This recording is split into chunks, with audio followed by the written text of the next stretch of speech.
In the previous lectures, we've been discussing the Site Explorer functionality of Ahrefs. That has allowed you to drill down into a precise competitor and look at very important information as to how they're conducting their campaigns. But there are two very important additional features in Ahrefs. The first we're going to look at is the Content Explorer. If you click that, you're going to see a list of the most viral content, either A, in your niche, or B, just in general.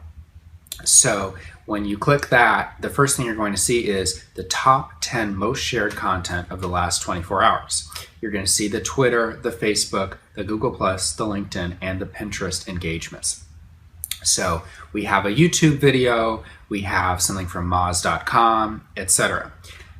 This is probably not going to be super useful just to see in general what the most important content is. But where the magic really starts to happen is when you type in something related to your niche. So let's type in marketing. If you do marketing, hit enter, you are going to see the most viral content surrounding that keyword. So what this is going to do is it's going to say, okay, maybe I could make something similar.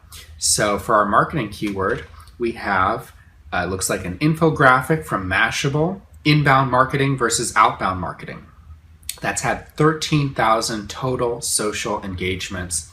That's fantastic. So you know what? Go ahead, go to that site, open it up and see, could you do better? Could you do something similar?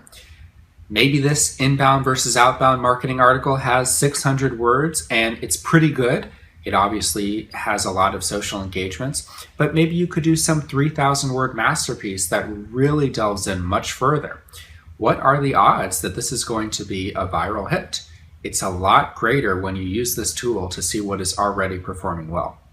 Of course, you certainly can't just copy what is already doing well and post that on your site.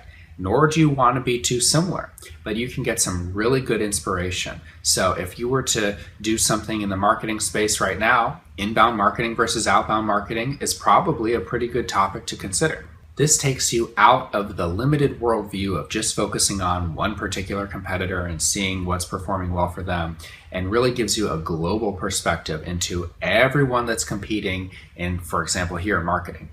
You can do this for whatever you like. Type in restaurant, type in whatever it is you're trying to rank for so you can get some really good inspiration. Along those lines is the Keywords Explorer. So this is the third major portion of Ahrefs. And what you can do is you can really see, okay, I have a really great piece of content. I want to do inbound marketing versus outbound marketing. What are the odds that if I publish something like that, I can rank for that term? Let's type in inbound marketing.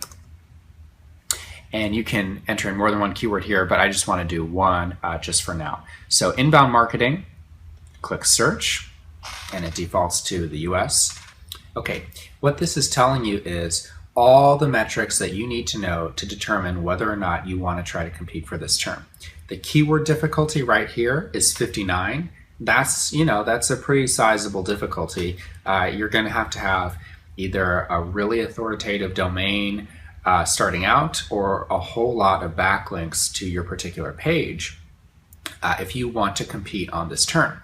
You can see it's a pretty valuable term though. It's getting 13,000 average searches per month from the US and a global volume much higher at 70,000. Usually it's not so disparate there. You can see the estimated number of clicks, so 8.9 thousand, because many people will enter in a search string into Google and ultimately not click on anything. There are keyword ideas here that are very, very powerful because you might determine, hey, I can't rank for this keyword that I wanted to. Inbound marketing is too difficult. But when you go to keyword ideas, okay, maybe some of these aren't so bad. Inbound versus outbound marketing. That only has 800 people searching for it a month.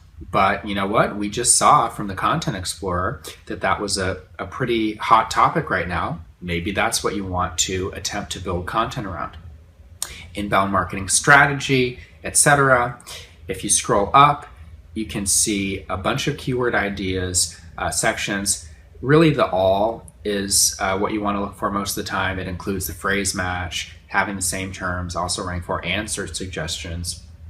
You can organize this however you like, by how many people are clicking, by the value in terms of cost per click, by the volume, or by the keyword difficulty. And you can export this. So if you want to make an Excel spreadsheet and say, okay, I only want the stuff that has keyword difficulty below 40, and I also want at least 250 people searching per month, and I want the cost per click to be at least $2. You can do all that really easily in Excel, but you really can do a lot just from within Ahrefs. So, sort by volume is by default. Let's do CPC and drill down into the most expensive related keywords. So, okay, definition inbound marketing. It's a low volume and it's a high difficulty, but theoretically, some people are paying an estimated $50 for a single click on that. So if you look here, outbound space mail marketing, that only has a keyword difficulty of 7, and yet people are willing to pay theoretically $45 for that, depending on how the bid goes at any given time. With that cost per click juxtaposed with that low keyword difficulty, you might decide, hey, this is worth putting out a blog post. So that pretty much concludes our Ahrefs intro.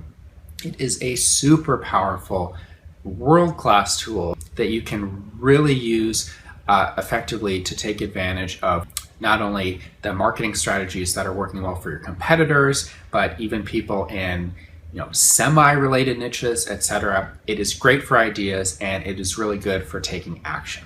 I hope you liked it.